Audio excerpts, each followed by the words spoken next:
சட்டியில் செஞ்ச மீன் குழம்புனா சாப்பிடாதவங்க பிடிக்காதவங்க இருப்பாங்களா என்ன? பார்க்கும்போதே கண்ணை பறிக்குதுல. பார்க்கும்போது மட்டும் இல்லை, டேஸ்ட்டும் அவ்வளோ டேஸ்ட்டாக தான் இருக்கும். இதுக்கு சட்டியில் 5 டேபிள் ஸ்பூன் நல்லெண்ணெய் போட்டிருக்கேன்.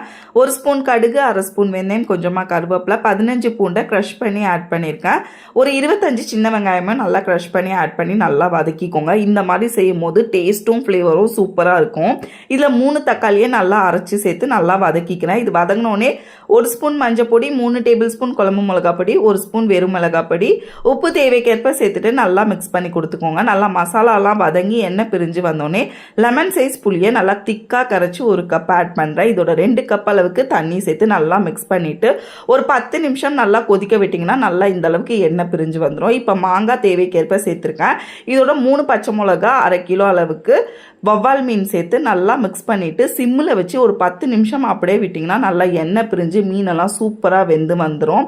இப்போ லாஸ்ட்டாக கருவேப்பிலை தூவிட்டு ஒரு 1/2 ஹவர் அப்படியே மூடி வச்சுட்டு அப்புறம் சுட சுட சாதத்தோடு போட்டு பிசைஞ்சு சாப்பிடுங்க. டேஸ்ட்டு அப்படி இருக்கும்.